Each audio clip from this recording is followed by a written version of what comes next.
നിങ്ങൾ ഒരു നിങ്ങളുടെ ബട്ടക്സിൻ്റെ ബാക്കിലൂടെ നിങ്ങൾക്ക് ഒരു തരിപ്പോ അല്ലെങ്കിൽ ഒരു പുകച്ചിലോ അല്ലെങ്കിൽ ഒരു ബലക്കുറവോ ഒരു അനുഭവപ്പെട്ടിട്ടുണ്ടാവും. അതിൻ്റെ ഞരമ്പിൻ്റെ ചലനങ്ങളിനെ ബാധിക്കുകയാണ് ഈ സയാട്ടിക്ക എന്ന അസുഖം ബാധിക്കുന്നത്. ചിലപ്പോൾ ഒന്നും ഉണ്ടാവില്ല, ചിലപ്പം നല്ല രീതിയിൽ തന്നെ ആയിരിക്കും, ചിലപ്പോൾ സ്റ്റെപ്പ് കയറുമ്പോഴായിരിക്കും, ചിലപ്പോൾ ഒരു യാത്ര പോകുമ്പോഴായിരിക്കും, ചിലപ്പോൾ ഒരുപാട് നേരം ഇരുന്നിട്ടായിരിക്കും വരുന്നത്. അതിന് വേണ്ടത് ആകെപ്പാടെ നിങ്ങളുടെ ലൈഫിൽ ഒരു 10 മിനിറ്റ് അല്ലെങ്കിൽ 15 മിനിറ്റ്.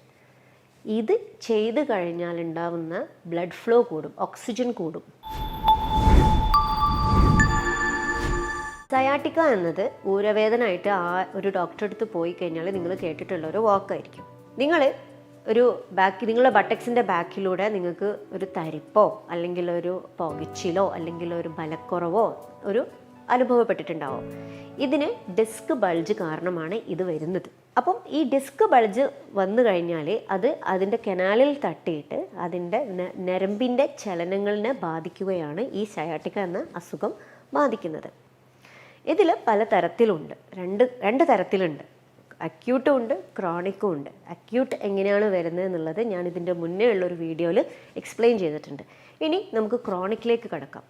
ക്രോണിക് എന്ന് പറയുന്നത് 6 ആഴ്ച മുതൽ കൂടുതൽ വർഷങ്ങളായിട്ട് നീണ്ടു നിൽക്കുന്ന ഒരു വേദനയാണ് ക്രോണിക് സയാട്ടിക്ക എന്ന് പറയുന്നത്. അത് ഇതുപോലെ ഓൺ ആൻഡ് ഓഫ് ആയിട്ട് വരും. ചിലപ്പോൾ ഒന്നും ഉണ്ടാവില്ല, ചിലപ്പം നല്ല രീതിയിൽ തന്നെ ആയിരിക്കും, ചിലപ്പോൾ സ്റ്റെപ്പ് കയറുമ്പോഴായിരിക്കും, ചിലപ്പോൾ ഒരു യാത്ര പോകുമ്പോഴായിരിക്കും, ചിലപ്പോൾ ഒരുപാട് നേരം ഇരുന്നിട്ടായിരിക്കും വരുന്നത്. അങ്ങനെ ഇതുപോലെ ഓൺ ആൻഡ് ഓഫ് ആയിട്ട്, അല്ലെങ്കിൽ അത് കിടന്നു കഴിഞ്ഞാൽ ചിലപ്പം മാറും. അങ്ങനെ ഒരു ഓൺ ആൻഡ് ഓഫ് ആയിട്ട് വരുന്ന ഒരു രീതിയാണ് ഈ സയാട്ടിക്കിൻ്റെത്. ഈ ക്രോണിക് സയാട്ടിക്കുള്ള ആൾക്കാർ പലതരത്തിലുള്ള സമ്മർദ്ദത്തിലായിരിക്കും. ചിലപ്പോൾ സർജറി ആയിരിക്കും നിങ്ങൾക്ക് ഡോക്ടർമാർ പറഞ്ഞിട്ടുണ്ടാവുക. എന്ത് തരം മെഡിസിൻ കഴിച്ചിട്ടും അന്നേരം കുറച്ച് സമാധാനം ഉണ്ടാവും, പക്ഷെ പിന്നെ വീണ്ടും അത് വരുന്നു. അതാണ് ഞാൻ ഈ ഓൺ ആൻഡ് ഓഫ് എന്ന് പറയുന്നത്. അപ്പം ഏത് തരം ചികിത്സ തേടണം, എവിടെ പോകണം, സർജറി വേണോ എന്നുള്ളൊരു തരം മാനസിക സമ്മർദ്ദത്തിലായിരിക്കും. ഈ ക്രോണിക്കായിട്ട് സയാട്ടിക്കുള്ള ആൾക്കാർ ശ്രദ്ധിക്കേണ്ടതെന്ന് വെച്ചാൽ, നിങ്ങളുടെ ഡിസ്കിനെ കുറിച്ച് നിങ്ങൾ ആലോചിക്കേണ്ട, ഡിസ്ക് തള്ളിയല്ലോ എന്നുള്ളത്. ഡിസ്ക് തള്ളിയത് നമുക്ക് ഉള്ളിലേക്ക് ആക്കാൻ പറ്റില്ല. പക്ഷേ ആ ഞരമ്പിന്, ആ തട്ടി നിൽക്കുന്ന ഞരമ്പിന് ഇടയിൽ ഒരു സ്പേസ് ഉണ്ട്. ആ സ്പേസ് നമ്മൾ മെയിൻറ്റെയിൻ ചെയ്യുക എന്നുള്ളതാണ് നമ്മളൊരു ട്രീറ്റ്മെൻറ്റ് പ്രോട്ടോക്കോൾ. ഈ സയാട്ടിക്ക വരാൻ ഒരുപാട് കാരണങ്ങളുണ്ട്. അമിതമായിട്ട് എന്ത് ചെയ്താലും ഒരുപാട് നേരം നിൽക്കുക, ഒരുപാട് നേരം ഇരിക്കുക, ഒരുപാട് നേരം കുനിഞ്ഞ് ജോലി ചെയ്യുക, അല്ലെങ്കിൽ ഒരുപാട് നേരം എന്താ പറയുക, പ്രഷർ, ബാക്കിന് ഒരുപാട് നേരം പ്രഷറുള്ള, സ്പൈനിന് ഒരുപാട് നേരം പ്രഷർ വരുന്ന ജോലികൾ ചെയ്താൽ ഈ ഡിസ്ക് തള്ളാൻ തുടങ്ങും. അതിൻ്റെ ഒരു കാരണം എന്ന് വെച്ചാൽ, ഡിസ്കിനെ ഹോൾഡ് ചെയ്യുന്ന പേശികളുണ്ട്. ആ പേശികൾ സ്ട്രോങ് അല്ല എന്നുള്ളതാണ്. അതിന് വ്യായാമം മസ്റ്റാണ്. ഇപ്പം ഒരു 20 വയസ്സ് കഴിഞ്ഞാൽ വരെ ഈ പേശിവേദന, ഈ ഡിസ്കിൻ്റെ ഇഷ്യൂസ് വരുന്നുണ്ട്. അത് കാരണം ഈ പേശിയുടെ വലയം കടന്നിട്ടാണ് സ്പൈനുള്ളത്. അപ്പോൾ പേശിക്ക് സ്ട്രെങ്ത് ഉണ്ടെന്നുണ്ടെങ്കിൽ അത് സ്പൈനിലേക്ക് എത്തൂല. പക്ഷെ പേശിക്ക് സ്ട്രെങ്ത് കുറഞ്ഞ കാരണമാണ് അത് ഡിസ്ക് ബൾജിലേക്ക് എത്തുന്നത്. ഈ പേശി സ്ട്രോങ് ആവാൻ എന്താ? വ്യായാമം.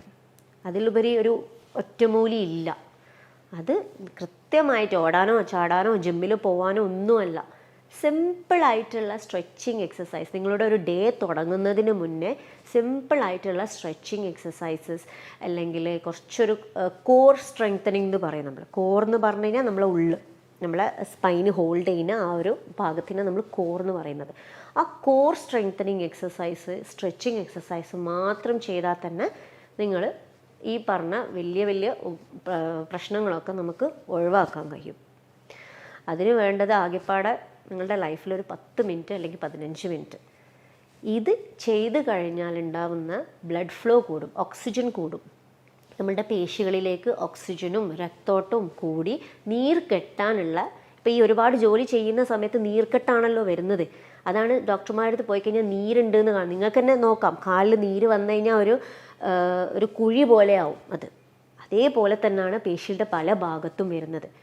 പേശിയുടെ പല ഭാഗത്തും ഒരു ട്രിഗർ പോയിന്റ് എന്നുള്ളൊരു സംഗതി വരും. എന്ന് വെച്ചാൽ ഒരു ഭാഗത്ത് മാത്രം തൊട്ടാൽ വല്ലാണ്ട് പെയിന് വരും, പെട്ടെന്നൊരു ഷൂട്ടിംഗ് പെയിന് വരും. അതിനാണ് നമ്മൾ ട്രിഗർ പോയിന്റ് എന്ന് പറയുന്നത്. അതെന്ന് പറഞ്ഞു കഴിഞ്ഞാൽ നിങ്ങളുടെ പേശികളിൽ ഒരു സെൻസിറ്റീവ് ഏരിയ രൂപപ്പെടാൻ ചെയ്യുന്നത്. അമിതമായ ഉപയോഗം കൊണ്ട്. അല്ലെങ്കിൽ പിന്നെ വലിയൊരു വീഴ്ച, വലിയൊരു ആക്സിഡൻറ്റ് വേണം അതിനെ അങ്ങനെ ആക്കാൻ. മസിൽസ് വളരെയധികം സ്ട്രോങ് ആണ്, പക്ഷെ നമ്മളുടെ റെപ്പറ്റേറ്റീവ് യൂസ് കാരണം അത് വീക്കായി പോവുക ചെയ്യുന്നത്. അപ്പോൾ അതിന് റീബിൽഡ് ചെയ്യാൻ നമ്മൾ എന്തെല്ലാം ചെയ്യാൻ പറ്റുമോ അതൊക്കെ നമ്മൾ ചെയ്യണം. അപ്പോൾ ഇങ്ങനെയാണ് ഈ ഡിസ്ക് ബൾജിനെ നമുക്ക് ഒഴിവാക്കാൻ പറ്റുന്ന ഒരു ഉപായം. അപ്പോൾ ഞാൻ നിങ്ങൾക്കൊരു ബേസിക് ആയിട്ടുള്ള ഒരു 3-4 എക്സസൈസ് ഞാൻ നിങ്ങൾക്ക് കാണിച്ചു തരാം. അപ്പം ക്രോണിക് ആയിട്ട് എന്നുവെച്ചാൽ വർഷങ്ങളായിട്ട് വരുന്ന ഈ സയാറ്റിക് പെയിനിന് എക്സസൈസ് പറഞ്ഞുതരാം. ആദ്യം ഇതുപോലെ നിവർന്ന് കിടക്കുക, എന്നിട്ട് ഒരു കാല് മുട്ട് മടക്കിയിട്ട് നെഞ്ചത്തേക്ക് കൊണ്ടുവരാം, അമർത്ത, നെഞ്ചത്തേക്ക് അമർത്ത, കാലും ചെസ്റ്റും അവിടെ റെസ്റ്റിങ്, ഇവിടെ മാത്രമേ വർക്കിംഗ് ഉള്ളൂ. അപ്പം നിങ്ങൾക്ക് അടിയിൽ നിന്നൊരു വലിച്ചിൽ കിട്ടും. ഇത് 5 സെക്കൻഡ് ഹോൾഡ് ചെയ്യുക. 1 മുതൽ 5 വരെ എണ്ണ, റിലാക്സ് ചെയ്യാം. ഇപ്പം നിങ്ങൾക്ക് വലത്തേ കാലിനാണ് വേദന എന്നുണ്ടെങ്കിൽ ഇടത്തേ കാലും ചെയ്യുക, 2 കാലും മാറി മാറി ചെയ്യുക. കാരണം എന്തായാലും ഡിസ്ക് ബൾജ് ചെയ്ത് കനാലിലേക്കാണ് തട്ടി നിൽക്കുന്നത്. അപ്പം ഇടത്തേ കാലിലും ചെയ്യുക, വലത്തേ കാലിലും ചെയ്യുക. ഈ ഇടത്തേ കാല് മുട്ട് മടക്കിയിട്ട് നെഞ്ചത്തേക്ക് കൊണ്ടുവരാം. ഈ കാല് നിവർന്ന് തന്നെ ഇരിക്കണം, അമർത്തി കൊടുക്കുക. 1 മുതൽ 20 വരെ 1 മുതൽ 5 വരെ എണ്ണ, റിലാക്സ് ചെയ്യുക. ഇതാണ് ഒന്നാമത്തെ എക്സസൈസ്. രണ്ടാമത്തെ എക്സസൈസ്, മുട്ട് രണ്ടും മടക്കുക, എന്നിട്ട് ഒരു മുട്ടിൻ്റെ കാല് മറ്റേ മുട്ടിൻ്റെ മേലെ കയറ്റി വയ്ക്കാം. ഒരു കൈ മുട്ടിൻ്റെ ഇടത്തേ കൈ വലത്തേ മുട്ടിൻ്റെ അവിടെ പിടിച്ചിട്ട് ഒന്ന് റൊട്ടേറ്റ് ചെയ്യുക, ജസ്റ്റ് റൊട്ടേറ്റ് ചെയ്യുക. നിങ്ങളുടെ അപ്പർ ബോഡി അവിടെ തന്നെ ഉണ്ടാവും, കഴുത്ത് അവിടെ തന്നെ ഉണ്ടാവും, ഈ ഭാഗം മാത്രം ചെരിയുള്ളൂ. 5 സെക്കൻഡ് പിടിക്കാം, റിലാക്സ് ചെയ്യാം. അത് തന്നെ ഓപ്പോസിറ്റും ചെയ്യാം. മറ്റേ കൈ കൊണ്ട് പിടിച്ചിട്ട് ഒന്ന് മടക്കി കൊടുക്കുക.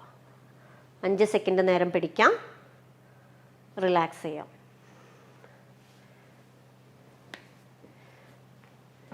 ഇതൊരു 10 തവണ റിപ്പീറ്റ് ചെയ്യാം. ഫസ്റ്റത്തെ എക്സസൈസിൻ്റെ പോലെ തന്നെ ഓരോ കാലും ഒരു 10 തവണ റിപ്പീറ്റ് ചെയ്യാം. മൂന്നാമത്തെ എക്സസൈസ്, കാല് രണ്ടും മടക്കാം. ഒരു കാല് കയ്യിൽ പിടിക്കാം, മുട്ട് ഒരു കാലിൻ്റെ മുട്ട് കയ്യിൽ പിടിച്ചിട്ട് മുട്ട് നിവർത്താം. ഫുള്ള് നിവർത്തണ്ട, 90 ഡിഗ്രി നിവർത്തണ്ട, ഇത്ര നിവർത്തിയാൽ മതി. എന്നിട്ട് നിങ്ങൾ ആങ്കിളൊന്ന് മുന്നോട്ടേക്ക് ഇങ്ങനെ വളയ്ക്കാം. അപ്പോൾ നിങ്ങൾക്ക് ഇതിലൂടെ ഒരു വലിച്ചിൽ കിട്ടും.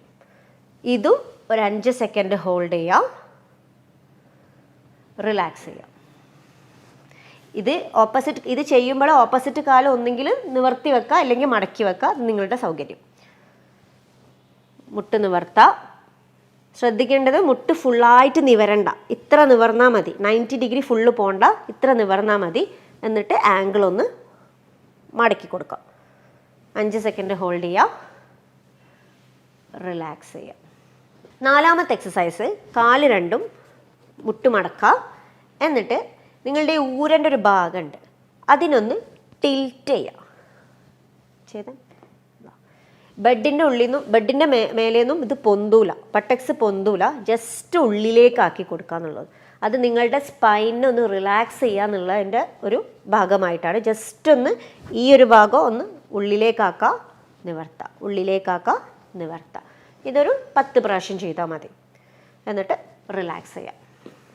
ഇത്രയും എക്സസൈസ് നിങ്ങൾ വീട്ടിൽ നിന്നും ചെയ്യാം. ശ്രദ്ധിക്കേണ്ടത്, ചെയ്യുമ്പോൾ എന്തെങ്കിലും ഒരു അസ്വസ്ഥത, വേദന കൂടെ, അല്ലെങ്കിൽ എന്തെങ്കിലും ഒരു ബുദ്ധിമുട്ടുണ്ട് എന്നുണ്ടെങ്കിൽ അവിടെ നിർത്താം.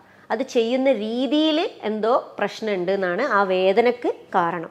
ഇത് ചെയ്യുമ്പോൾ, എക്സസൈസ് ചെയ്യുമ്പോൾ ഒരിക്കലും വേദന ഉണ്ടാവാൻ പാടില്ല. ഓക്കെ, വേദന ഉണ്ടാവുകയും ഇല്ല. അപ്പം ഇൻ കേസ് ഉണ്ടെങ്കിൽ അവിടെ നിർത്താം നിങ്ങൾ. ഇനി മറ്റൊരു വീഡിയോയുമായി വീണ്ടും കാണാം.